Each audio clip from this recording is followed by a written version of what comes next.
Assalamualaikum warahmatullahi wabarakatuh. Selamat siang, salam sejahtera bagi kita semuanya. Adik-adik yang saya banggakan, saya ini kedatangan tamu dulu mahasiswa Fakultas Farmasi angkatan 2015 dan yang bersangkutan pernah menjadi ketua badan eksekutif mahasiswa. Nah, beliau berkunjung ke sini, kangen ini ya ceritanya kan gitu ya. Jadi saya dikasih pempek dari Mas Bagas, beliau bekerja di Nutrifood. Nah, akan menanyakan beberapa hal. Nah, ini barangkali nanti bermanfaat bagi adik-adik sekalian.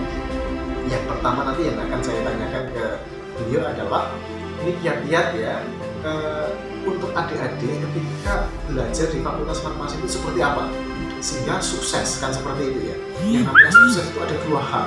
Yang pertama akademik, yang kedua adalah non akademik atau penguatan soft skill. Kemudian yang kedua adalah kiat-kiat nanti ketika sudah bekerja itu apa yang harus dipersiapkan.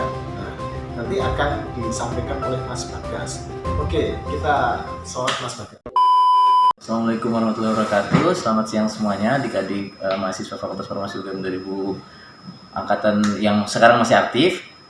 Salam kenal, nama saya Muhammad Bagaskara, bisa dipanggil Bagas, angkatan 2015, sekarang kerja sebagai Customer Development Executive di PT Nutrifood Indonesia. Tadi sudah disampaikan sama Prof. Agung, ini kebetulan lagi di Jogja untuk sowan ya, silaturahim dengan dekanat, Pak Agung, Bu Triana, Pak Satibi, Bu Endang, dan Tante Feby. Yang bener bro. Jadi harapannya sih kesini pengen ngobrol-ngobrol aja. Cuma tadi ditodong nih suruh sharing untuk tips-tips di bidang akademik dan non akademik. Sebenarnya kalau secara prinsip ya semuanya sebenarnya harus balance antara akademik dan non akademik. Kalau misalnya kita mau punya pengalaman yang lebih di bidang non akademik, tapi kita punya syarat bahwa akademik kita harus beres dulu, akademik kita harus tuntas dulu. Lalu gimana cara menyeimbangkannya? Sebenarnya semuanya tentang manajemen dan tentang prioritas. Bagaimana kita bisa memprioritaskan apa yang menjadi tujuan-tujuan kita ketika kita kuliah, dan nggak hanya ketika kita kuliah, tapi setelah kita kuliah kita mau ngapain sebenarnya. Jadi di situ kita punya visi. Jadi ketika kita belajar, kita nggak cuma sekedar datang, duduk, terus dengerin dosen, tapi juga kita punya visi, kita tuh kuliah mau ngapain dan tujuannya apa setelah kuliah. Nah, tips-tips di bidang non-akademik dan akademik untuk menyeimbangkannya, sebenarnya kita punya berbagai macam cara. Mungkin ada yang bilang manajemen waktu, mungkin ada yang bilang manajemen prioritas, tapi yang paling penting adalah kesadaran diri kita untuk bisa menentukan sebenarnya tujuan kita dalam menyelesaikan studi itu akan mengarah kemana. Kita tahu apa yang kita mau, passion kita di mana. Nah, itu kita bisa cari dengan kita lebih jeli dalam belajar dan menemukan apa yang kita suka dalam kuliah kita. Saya secara pengalaman, saya suka sekali di bidang bisnis, marketing, dan regulatory affair. So dari situ saya pilih peminatan farmasi industri yang sesuai dengan passion dan minat saya. Setelah itu saya coba mencari prospek karir yang sesuai dengan apa yang saya mau, sehingga saya memilih untuk kerja sebagai customer development executive di Nutrifood. Nah, setelah saya kerja di Nutrifood, saya banyak sekali dapat ilmu dan dapat hal-hal yang mungkin sebelumnya nggak saya bayangkan ketika saya ada di bangku kuliah, bahwa ternyata dunia kerja itu nggak sesempit itu. Ketika kita ada di dunia kerja, kita harus bisa lebih terbuka terhadap dunia luar, terhadap rekan-rekan strategi kita, dan yang paling penting adalah bagaimana kita membangun jejaring.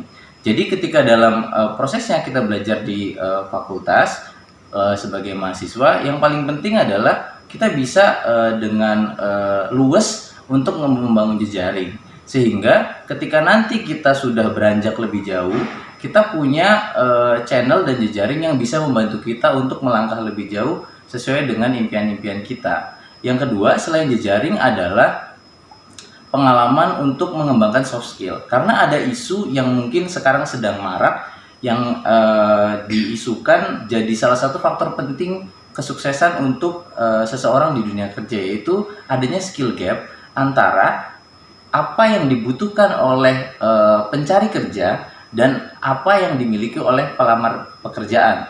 Jadi ada gap yang tidak terisi. Nah, gap ini bisa diisi dengan soft skill. Soft skill itu bisa kita dapatkan dari tadi, ketika kita ikut organisasi, kita ikut komunitas, kita ikut kegiatan kepanitiaan, kita ikut banyak aktivitas mahasiswa. Di situ kita akan mulai membangun kepercayaan diri kita. Di situ kita akan mulai membangun manajemen waktu, manajemen resiko, dan bagaimana kita bisa punya kepemimpinan yang baik untuk mengembangkan diri kita sesuai dengan apa yang kita mau.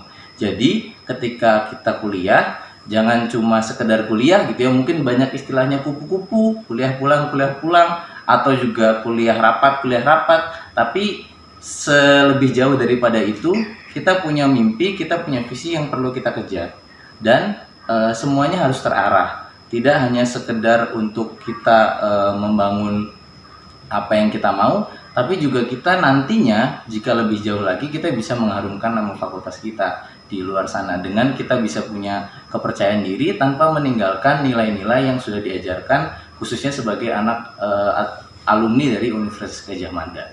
Mungkin itu yang bisa saya sampaikan. Luar biasa ya adik-adik sekalian, ini sangat menginspirasi sekali ya. Jadi belajar di Fakultas Farmasi ada dua hal paling tidak. Yang pertama, akademik itu tetap ya, jadi harus rajin ya, mengikuti kuliah dan praktikum, tetapi jangan lupa juga menggali potensi-potensi soft skill apa yang disampaikan oleh Mas Bagas itu adalah sangat bagus sekali dan menginspirasi. Nah, barangkali itu ya nanti kita akan ketemu pada edisi berikutnya. Wassalamualaikum warahmatullahi wabarakatuh, sukses semuanya, salam sehat.